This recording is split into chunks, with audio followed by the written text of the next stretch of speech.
What's going on, everyone? Welcome back to the channel. I'm getting the vibes of the lockdown little shimmies. I like to call them shimmies. We are locked in, and so I can't get my nails done now. I just got the little stubs and it's making me crazy. I have been out for about 2.5 years and I have learned a lot concerning makeup, and I am still learning. But what I will say is that there are products out there that are kind of intermediate, and if you pick up some of these products as a beginner, it's very hard to master from the get-go if you're starting out with that product. And so I have an arsenal around me, stuff that I started out with and I kind of regret it because they're a little tough to use. It's very easy to screw them up. If you start at makeup at the age of 19, 20, or in some cases 30, 40, 50, there's a very good chance you kind of just don't know what you're doing. And that's how you can kind of end up in a Blair White thumbnail.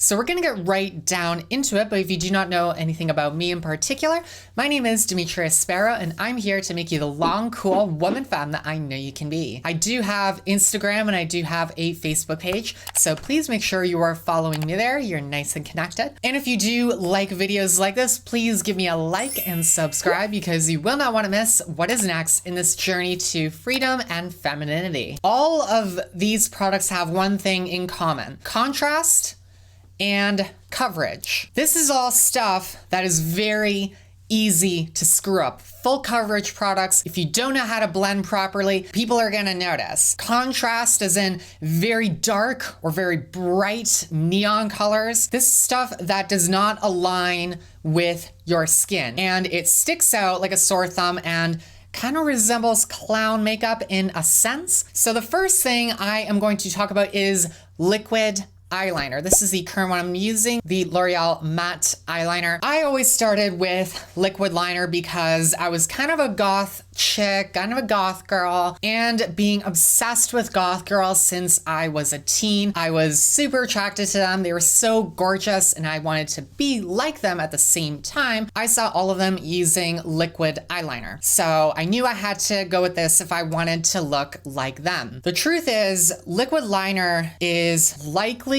possibly the most unforgiving makeup tool you could ever use. This is because it is pure black. It's not something you blend, it's a straight line. Once you make a line, that line is gonna stay there. And it's plain as day that you have made a mistake. And then you get into the common trap of liquid eyeliner, which ends up being, oh, let me just go over that mistake. Let me just go over it. And then it gets bigger and longer and the whole thing's a disaster. To this day, I can really struggle to try and get my eyeliner right. To get my wings sufficient for this video, it took me 3 tries. And also what I notice is, because I used to do this too until I was in a workplace where you had to keep your makeup a little more moderate. When you put liquid liner under your eyes, it's kind of like when you put it in your waterline, it kind of makes your eyes either smaller or it starts to age you. It's that really harsh line. So I mean, stuff like that, that's stuff you more want to buff out, more blend, because there's no blending with liquid liner. Maybe stick to the pencils or the powders in order to get good results. And that is stuff that is far easier to manage than a liquid liner. This is something that I do need to work on. My lips. Hopefully they look decent right now, but there has been a trend that I do to this day, which is I wear red lipstick. You kind of don't know you're kind of doing it. When you wear a very dark, or in this case, like this pink from MAC, very neon bright. When you're trying to feminize your face, what is a common thing we tend to do? We want to make our lips look bigger. Lipsticks like these actually make your lips smaller if you don't kind of lip line or if you just follow your natural lip line. And I've noticed this when I look at my videos, I'm like, man, what's going on with my lips? Here's the reason why this happens. Your lips are a three-dimensional shape. There is shadows, there's kind of like a little highlight going on. And for one thing, your natural lip color kind of fades just a slight into your skin. When you put just one shade of a color onto your lips, you're basically making a three-dimensional object 2D. So it's sucking out all the shadows and the highlights. It's unifying it as just one 2D shape. And I noticed this. I wore any type of lipstick I really wanted. That really should be the case, but we're here to up our makeup game. This kind of backfired on me because when I thought I was making my lips a little bigger and a little more feminine, what I was actually doing was I was just following my natural line. Probably the worst thing you can do is go like that. Does that make sense? I'm slowly learning that. Hopefully this is decent. Plus, with dark lipsticks, it can be harder to manage just for the same reason it can be for liquid liner. Doing your lips can be challenging at first. It's even more intimidating when you're using kind of a red or even a black, because once you've made a mistake, once you have missed your lip line, you've noticed that. And this is also a thing with your lips, and I'm slowly learning this. Your lips are usually asymmetrical, and what I'm finding is that actually this side of my lips are actually a little smaller. And when you follow your natural line with a very bright, very dark lipstick, it enhances that symmetry. So be aware of that. Okay, so next is either full coverage foundation or full coverage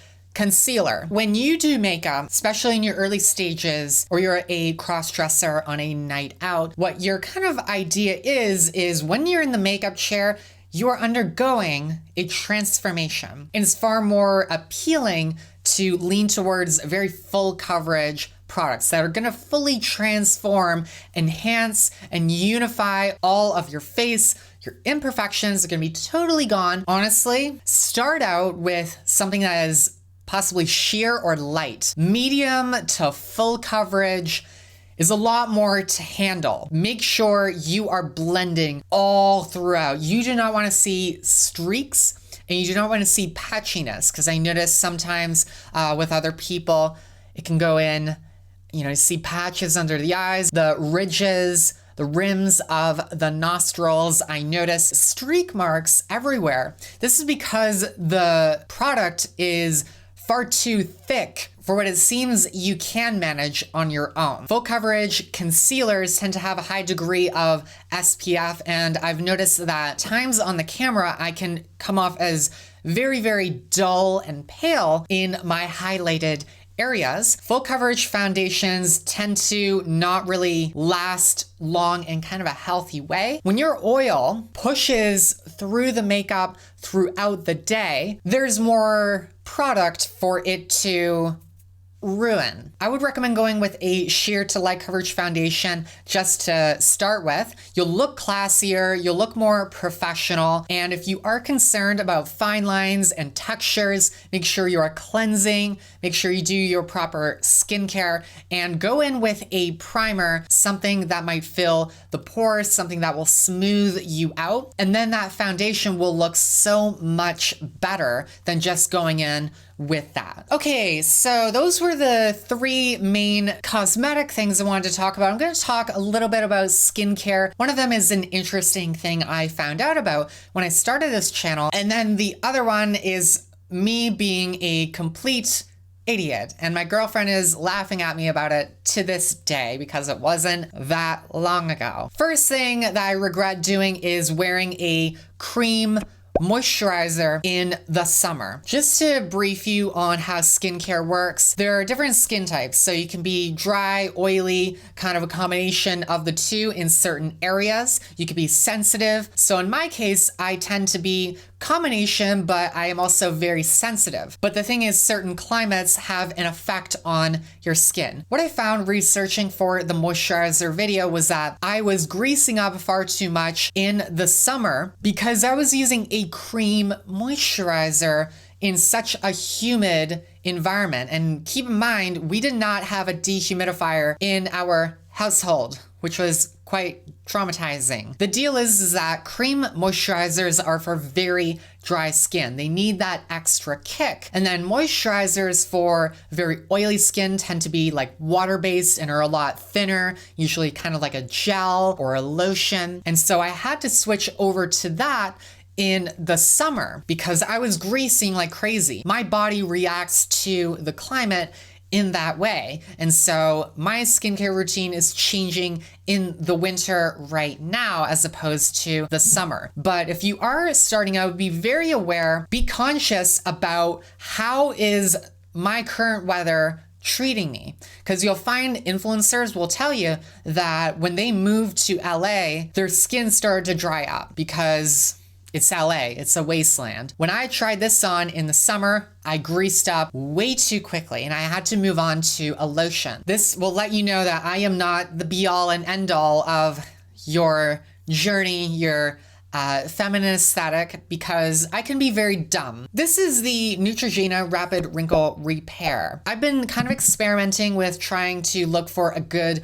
cream, something a little heavier than my CeraVe moisturizing lotion for the upcoming months when it's starting to get really, really cold and really, really dry. And here's the deal. I have very fine lines. I have a lot. I have some here under my eyes, kind of like the smile marks.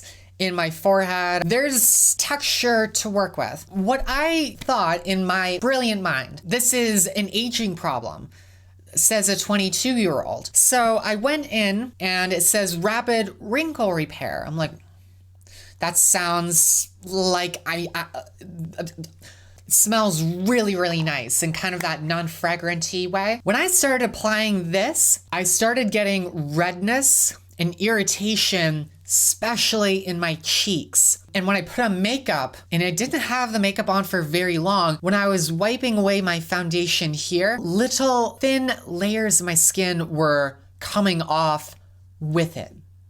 It was really scaring me. I was like, okay, I'm having a bad reaction to this. There might be something in this I'm allergic to. I don't even know what's going on, but I know I need to stop wearing it. Look at the back of things before you buy it, okay? Smooth a pearl size amount, okay, whatever. Important, you may experience mild redness, a warm tingling sensation, or flaking, as in skin exfoliation. These are normal, temporary indications that the formula is working. If you're young, do not use a anti-aging cream. If you have fine lines or if you think you're aging very quickly. The way this cream, and it seems a lot of anti-aging products work, they are accelerating the skin turnover, the process. When you age, that skin regenerating process starts to slow down. And what these products do is they kind of speed it up to where it would have been at an age like mine. It's exfoliating, it's regenerating at an incredible pace. And now I know not to use anti-aging creams. I know I now have sensitive skin. So yeah, you think I know everything? I tell you, girl, I'm just a doorknob that has a camera. Okay, so that is everything for this video. I hope you enjoy. Sorry for the current delays in content. I am working at a job full-time right now, and I'm working quite a bit of overtime. So I'm still trying to balance this out, keeping all this for you guys, giving you some advice that you totally should not do. If you do have any questions about all of these products, be sure to comment down below. I am not a big YouTuber, so I will surely answer all of your questions. Thanks so much, everyone. Take care.